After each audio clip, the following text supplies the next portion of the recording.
E se o Bolsonaro tivesse sido reeleito? E se o Lula tivesse perdido as eleições? O que teria sido diferente na economia? Bom, pessoal, a diferença entre o Haddad e o Paulo Guedes é clara e evidente, né? De um lado, a gente tem um Haddad que segue um plano de governo da centro-esquerda, da esquerda, que basicamente é torra dinheiro da população, vai gastando, gasto é vida, e a gente vai aumentar os impostos, ou seja, vai tomar mais dinheiro da população para fechar essa conta. Não é o que pensa o Paulo Guedes. Dá uma olhada só na explicação do Paulo Guedes por que esse modelo do PT ele é equivocado e na volta a gente vai pensar aqui o que teria sido diferente. Dá uma olhada. O caminho da prosperidade é com redução de impostos, não é com aumento de impostos, não. O caminho da prosperidade é com a abertura da economia. O caminho da prosperidade é com os juros mais baixos, porque o governo está gastando menos. Porque senão, quando o governo gasta mais, vai ter que tomar empréstimo, o juro já sobe. E vai ter que emitir moeda também, porque se ele está gastando mais, ele vai ter que emitir ou dívida ou moeda. Se ele emitir dívida, o juro sobe. Se ele emitir moeda, a inflação sobe. Então o segredo é controle de gastos. Pois é, galera, assistindo o Paulo Guedes falar, para quem segue o meu canal, dá a impressão até que ele está repetindo o que eu falo aqui, mas obviamente que não, ambos somos liberais, ambos acreditamos nos mercados e não em governo.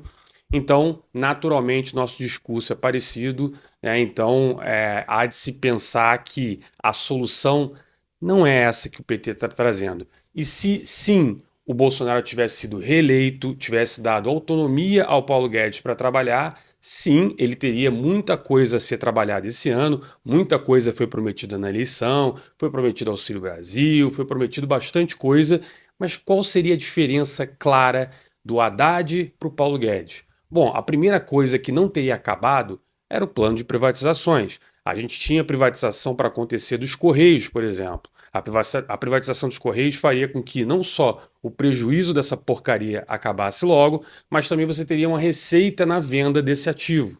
A gente certamente continuaria com desinvestimentos da Petrobras, o que geraria também os dividendos que iriam para a mão do governo. Ah, vai para a mão do empresário. Não, vai para a mão dos acionistas. O maior acionista da Petrobras é o governo. E a gente não fez isso.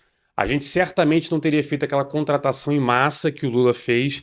Vale lembrar que contratar funcionário público é uma despesa perene, é uma despesa para sempre ou para durante muitos anos, né? Porque basicamente você não tem desligamento aqui no Brasil de funcionário público. Então, a partir do momento que você contrata funcionário público, você não pode mais demitir. Então, o seu custo aumenta e ele não cai por um bom tempo. O governo Bolsonaro vinha segurando os aumentos a serem dados aos servidores, que hoje têm uma média salarial acima do mercado privado. Então não tinha necessidade de continuar dando aumentos acima da inflação. O Lula foi lá e aumentou o salário do servidor, também aumentou o custo. Aumentou as verbas lá para parlamentar, que antigamente se chamava de orçamento secreto, agora virou orçamento do amor, sei lá, mas esse negócio também aumentou, né? Os gastos do governo aumentaram bastante. Eles acabaram com o teto de gasto, lembra disso? Foi logo no final do ano retrasado, até antes de assumir o governo. Porque aí direita e esquerda jogam junto, né? Todo mundo quer gastar mais dinheiro.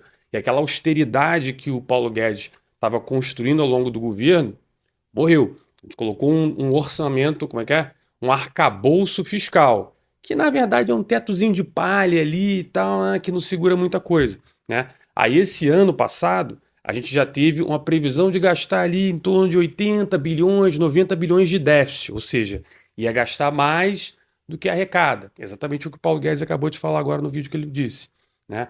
E aí depois a gente falou, não, veja bem, vai ser cento e pouco, cento e muito, 177. Aparentemente a gente fechou acima de 200 bilhões de reais de déficit no ano passado. Mas aí o Haddad falou, não, calma, mas esse ano agora, 24, a gente vai zerar o déficit. Bom, agora a gente já está escutando aí que, pô, pelo menos não vai ser bem por aí. Você vê o Haddad tentando aumentar imposto, aumenta na Shein, nas comprinhas de US$ 50, aumenta imposto de rico, de pobre, de tudo que é lugar. Tá aumentando imposto até da folha de pagamento. Então você que é trabalhador vai ficar mais caro para ser contratado.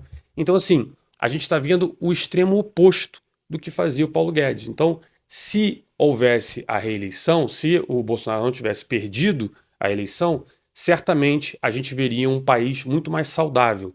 E se você gasta menos do que você arrecada, como o Paulo Guedes falou, o governo não precisa pegar dinheiro emprestado, forçando os juros para cima. né? E como a gente está estoporando tudo que pode em termos de gasto, não só os juros vai ficar maior, vai ter uma pressão maior nos juros, porque o governo está tentando pegar mais dinheiro emprestado da população, como dificilmente vai conseguir compor isso e vai precisar imprimir dinheiro. E aí também força a inflação. Então, a gente está numa sinuca de bico que se esse atual governo não parar com essas ideias malucas que não deram certo com a Dilma, a gente vai acabar assistindo um Dilma 3 aí nessa história e a gente sabe como terminou o último Dilma 2, beleza? Então esses são os meus 2 centavos aí. Se você gostou, curte, compartilhe para aquele teu amigo que não sabe o que aconteceria de diferente se o Bolsonaro tivesse sido reeleito. Não deixe de seguir o canal, muita gente vê aqui e não segue o canal e vejo você no próximo vídeo.